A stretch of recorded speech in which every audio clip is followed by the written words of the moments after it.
My best friend was a mythical creature. By KB Hurst.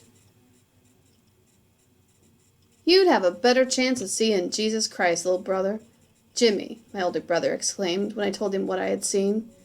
No, really, I saw one. I talked to it, too, I said, attempting one last word. Jimmy rolled his eyes at me and started up his pickup truck. Gavin, you were sick. You had drugs pumping through you. The only thing you saw was a hallucination. Half-human creatures, my ass. Just get us to work on time. I don't need any shit from Bill, I said, changing the subject. You know he tried to fire Elmer last week. I know. Hold my coffee while I back this old girl up. Something had sparked the memory earlier that morning on our way into work at the local brewery. I was in a local Dunkin' Donuts when I saw a woman in a wheelchair who dropped a pendant. I picked it up and upon handing it to her realized I had seen it somewhere else. She was gone before I could catch up to her. There was something about her that I felt like I recognized. The pendant was unusual because it was a trident. You see, like a sea god, like Neptune would use, and made from aquamarine. Nice, shut up. I don't know why I brought up stuff like that to Jimmy. I should have known, because my brother's belief in anything supernatural, spiritual, or weird made him laugh, or list all the reasons people like me, a believer, should be skeptical. He didn't have to believe me, and that was fine, but I knew what I had seen all those years ago as a sick little boy. I had been in and out of hospitals as a kid. They couldn't figure out what was wrong with me. All they knew was I had no immune system. My body stopped fighting off all infections until I was admitted to St. Thomas Hospital. After I was in St. Thomas for over a month, all of my symptoms mysteriously disappeared. It was part of my experiences there. I had so many, but one stood out more than all the others. I met her, or whatever you want to call her. She had told me her name was Gail, with the big, starry aquamarine eyes. I guess that's what we'll call her now, is I tell you my story, and you don't have to believe it either. She said her name was Gail, but I call her my friend. I was throwing up in a bucket the nurse provided me when she arrived. The nurse gently stroked my back, trying to comfort me, and I had to be no more than 8 or 9. I think the nurse took pity on me because I was alone now. My parents were no longer allowed to visit me. The doctors were afraid that they could compromise my immune system further, so every precaution was taken to keep me out of danger. Martha, can you assist me when you're finished with Gavin? Said one of the nurses. Martha, my primary caretaker, nodded, cleaned me up, and then proceeded to lay me back down as she moved into the hallway. She began to help the other nurse push one of the beds towards a room at the very end of my floor. They left my door wide open so I could now see her and hear everything all around me. I couldn't see the patient, but as they wheeled her by, I heard one of the nurses mention she didn't have normal legs. Very sad, isn't it? One of them was saying to Martha. Indeed. What happened to her? Another voice said. No one knows. The parents? Martha asked. Monsters, said another voice. Like shredded meat, said another voice. This time it was closer to my door. I recognized it as my doctor. The older man was kind but stern. Then he peeked at me and quietly shut my door. Well, we've seen worse, ladies. Let's get back to work. There's lots of work for us to do. He shut my door and I fell into a deep sleep. The next morning, I was awoken by the sound of something hitting my floor like a wet mop being slapped repeatedly on the tile floor of my hospital room. I couldn't see what it was, but there was a light coming from the hallway.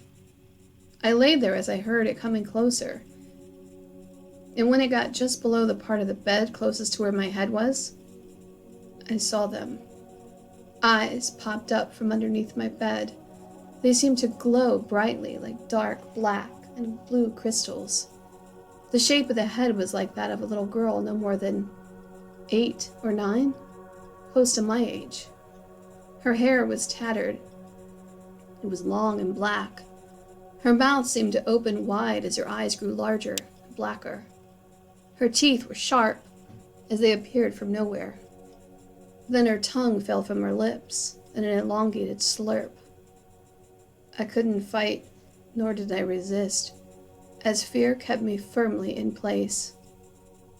My mouth was dry, my breath went in quick heaves of shock. I felt a sharp sting before I saw it. Her tongue latched onto my neck first, and then I saw what appeared to be a tentacle, not unlike an octopus, wrapping its way around my entire body, immobilizing every possible moment. This being held me into place until her sharp tongue held firm, sucking my neck. Then I noticed the door to the room opened further still, and the creature stopped immediately. It disappeared quickly as Martha was coming in to check on me. She smiled until she saw blood coming from my neck. What on earth? She immediately inspected my entire body for other marks. When Martha realized there was no other cuts or scratches on me, she resigned to the fact I must have scratched myself in my sleep. Martha smiled, looking at me with a strange look in her eyes, and then went to receive a large medicine cabinet on wheels with numerous items inside it. She cleaned my wound and placed a bandage around it. Martha had her back to the door, and I saw a shadow squirm quietly from the room and towards the end of the hall. It happened so fast that I questioned if I had seen it at all. The only proof I had was the sharp markings in my neck and a blue gob on the floor. Martha stood up, and she saw it. What on earth is that? She turned on the light closet to the door to my hospital room, inspected it, and then she shrugged. Looks like ink. I'll send someone to clean it. Do you need anything else, Gavin? I shook my head, still wondering what on earth had happened. When things were quiet, I got up from my bed and decided to take a walk. I never left my room except for when the doctors took me to run tests on me. My curiosity about what that thing was got the better of me. I knew the creature was the little girl with no legs at the end of my floor. I recall being petrified as I walked towards her room. Nurses smiled at me as they passed me in the hall. "Are we getting some exercise, Gavin?" asked one of the new nurses. 2 new nurses started the day she arrived. They were taller and pretty and always seemed to be around. I faked a smile as she passed me, and there was something off about her gaze. I turned my attention to the room with the newest patient on my floor. I smelled the room before I even got to the door. It smelled odd, like salt water and lavender. I couldn't explain it. I didn't even knock. I just quietly opened the door to her room. What I found wasn't what I expected. In my mind's eye, I kept seeing that creature that bit me with her tongue. What I found was a little girl hooked up to IVs, machines that I didn't even recognize. And I felt terrible for thinking that she was what I saw in my room. Maybe I was mistaken. That had to be the reason. I looked around and noticed a name written on a whiteboard behind me. Gail. Date of birth unknown. I turned to leave when I saw her open her eyes. There was no mistaking her dark eyes. I stood in a curious bewilderment more than any other reason. I was frozen in place by my necessity to learn more about what had happened to me. She began to sit up, and as she did, her gaze never wavered. I took a deep breath. She put her left index finger up to her lips and made a shh. I knew then she was asking me not to tell anyone what had happened to me. I nodded, and for whatever reason, I was no longer afraid of her. I crept closer to her, as though I were afraid she might disappear from my presence. I reached out my hand to touch her. She never flinched, and she never moved. She only blinked those black, blue eyes as she looked into mine. My name is Gavin, I found myself saying. She smiled and held out her hand, still saying nothing. Her hand was clammy, and yet all at once I felt drawn to her. I instinctively knew she wasn't trying to eat me that morning. She told me later on she'd had to taste me to ensure I was safe to be around because she felt immediately drawn to me that morning when they passed my room with her hospital bed.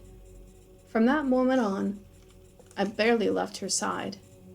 I learned that her name was Gail because a good Samaritan brought her into the hospital after finding her lifeless body on the beach as if she washed up on the shoreline. The only thing identifying her was a necklace and had the name Gail on it. There was no record of where she'd come from because there were no birth, dental, or fingerprint records. Gail was not enrolled in any of the nearby schools, and she was thought to have been cut up purposely.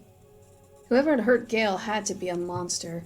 What parent was not out looking for this wayward child? It had to be the parents, because no one on earth had even come looking for her, and she had markings as though it was a punishment gone overboard. I didn't want to think about something so terrifying. I never relayed any of the things to Gail that I heard the hospital staff discuss when they thought I was out of ear range. I knew it most likely was none of those things, but, Gail had come from a far-off place beyond our comprehension, a place beyond our oceans. She was, in fact, a mythical creature. I was confident she was a cicala, half human, half octopus, and a daughter of Neptune. Although Gail had grown close, she and I had grown close during our stay, I had never asked her how she ended up here. Gail could not talk. It was as if she was never given a voice. I did find that she could write very fast and legibly, so Martha provided her a large notebook and colored pencils. Instead of spending hours chatting, I taught her games, and we played checkers after I showed her how. I managed to teach her other games, like Old Maid. She enjoyed it, but once I taught her, she always beat me quite quickly. I did eventually ask her how she ended up here one afternoon when we had our weekly Saturday movie night. Martha had set us up in her own special viewing room. Most of the other kids were okay and could be around one another, but Gail and I were special. We both could be around each other because even with my immune system issues, Gail didn't affect me. Gail had no legs, and hospital staff worried the other children would say something offensive as Gail had been through so much. She got around in a wheelchair because I was so weak. We spent many hours in wheelchairs, so we were each other's best friends, and Martha ensured me make sure that we were comfortable that evening. So today, children, the movie is going to be The Little Mermaid, Martha said, putting the DVD in the player. Gail smiled up at me, and I sat back ready to watch the movie as it began. The mermaids appeared on screen shortly after singing, and Gail began to scream and cry. She began to change before my very eyes. Gail's eyes grew black, and the veins popped out of her face as though they had a life of their own. Where her legs typically were not, now had tentacles growing out from the lower half of her body. I sat back in my chair, too afraid to move.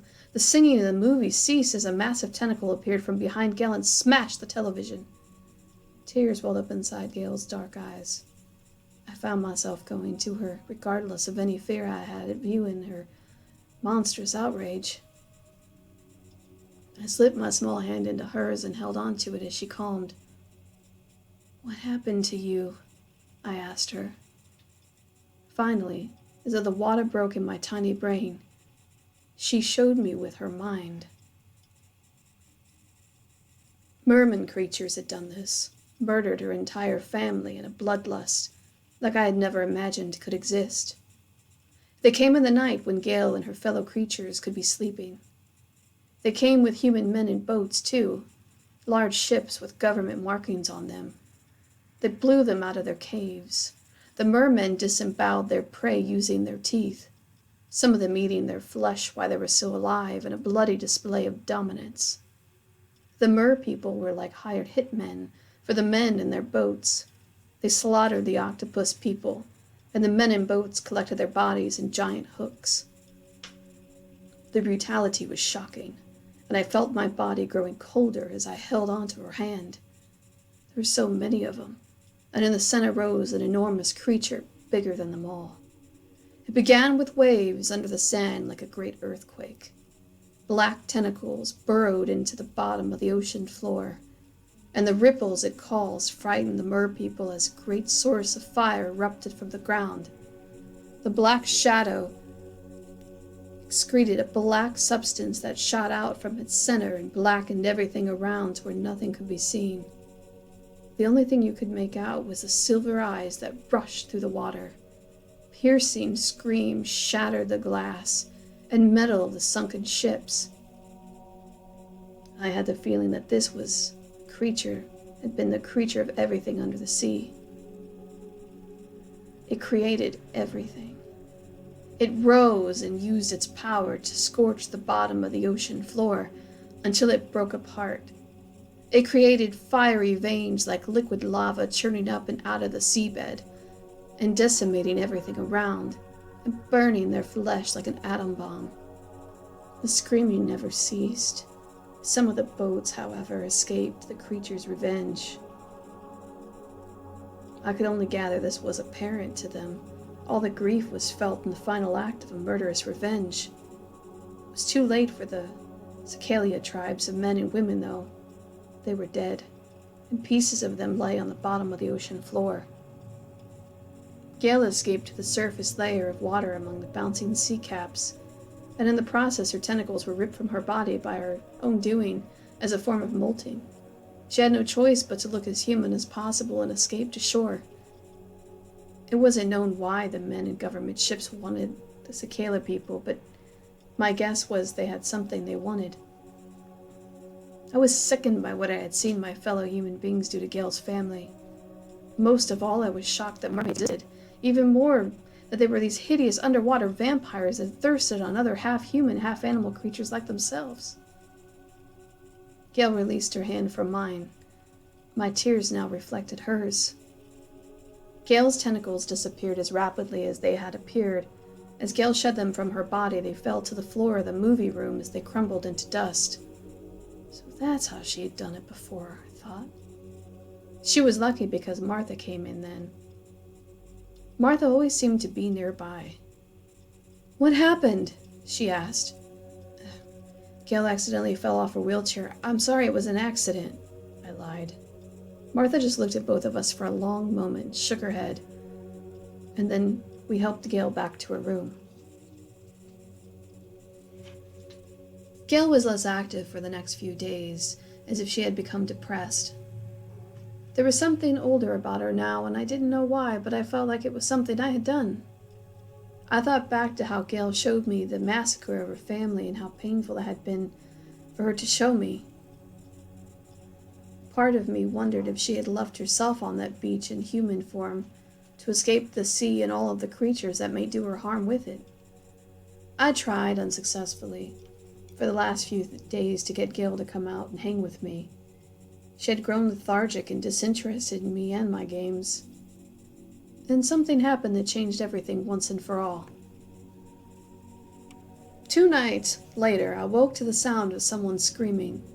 I sat up in bed, nearly knocking over my food tray. I knew instantly that it was Gale, and she was in danger. I ran as best I could in my condition, and when I went into Gale's room, 2 of the nurses were holding her down. One of them held a needle in her hand, and the other turned to look at me. Sheer hatred for me illuminated that nurse's eyes. What had I walked into? "Go back to your room," said the calmer of the nurses when she turned around, and I realized it was Martha. I looked at them both confused as Martha came over to me, her mood shifting, putting her hand on my shoulder, looked deeply into my eyes. Almost hypnotizingly, it spoke gently. "Everything is going to be all right. Just go back to your room, Gavin." I nodded up at her, but when I looked down at her arms, I noticed they looked off. Her skin was scaly like a fish.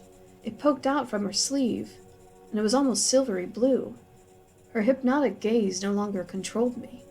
I knew what she was and why she had come. I didn't even consider I might be in danger. I ran from Martha as she held me with her gaze and pushed the other nurse down to the ground. They were imposters posing as nurses. These were evil mermaids in disguise. Gale rose from the bed and suddenly her tentacles sprung from her body.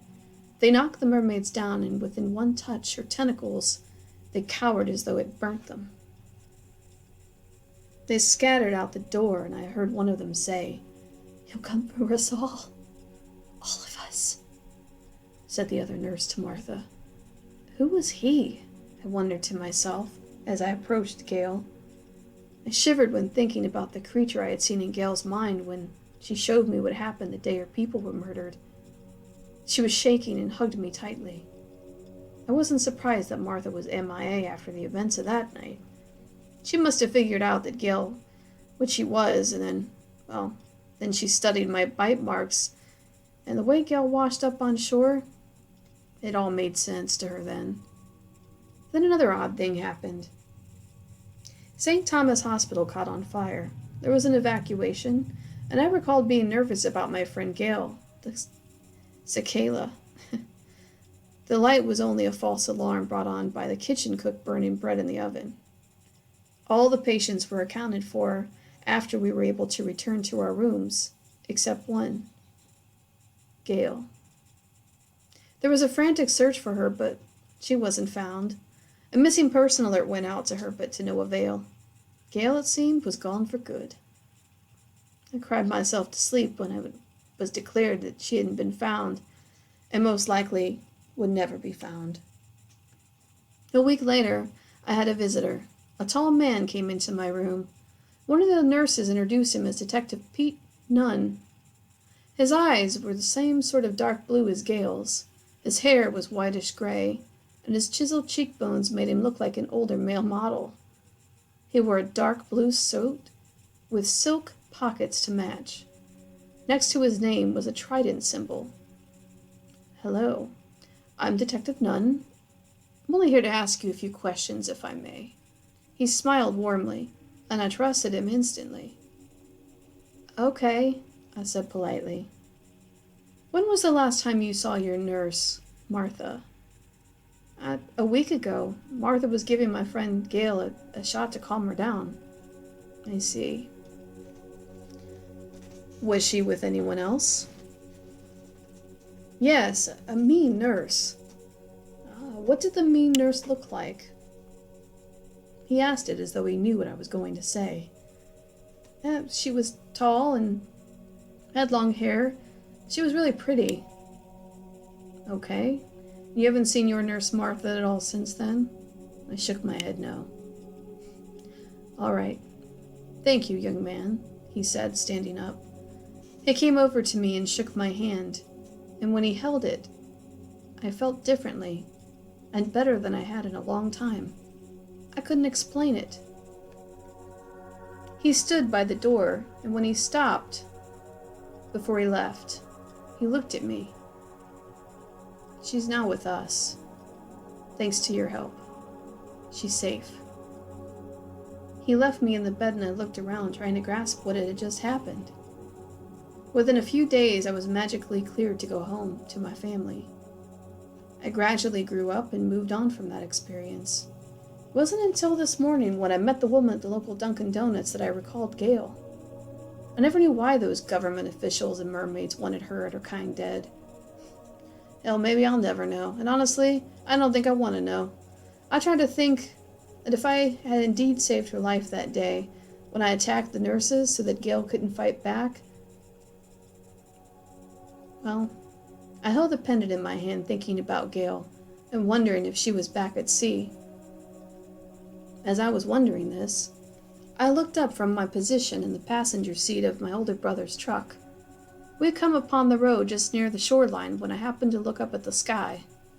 If I had known any better, I could have sworn that there were clouds of black, shaped like massive tentacles, hitting the sea from a long, far-off distance. Later that night, I popped open a beer and sat in my recliner, trying to forget the day's troubles. It had been 30 years or so since I had last seen Gale, but she was on my mind right now. I wondered what she would look like now if she were alive. I finished another beer and then closed my eyes. It must have been an hour later when I felt a strange sensation engulf my body. I awoke to find a giant tentacle wrapped around my body. I began to scream, but before I could let out anything from my mouth, I saw her peek up over the recliner. She was taller and slim, like a model.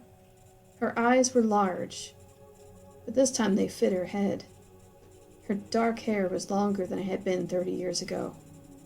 "Gail," I said, feeling a glimmering of tears raising in my eyes. Gail smiled down at me and put her left index finger to my mouth and whispered, "Shh."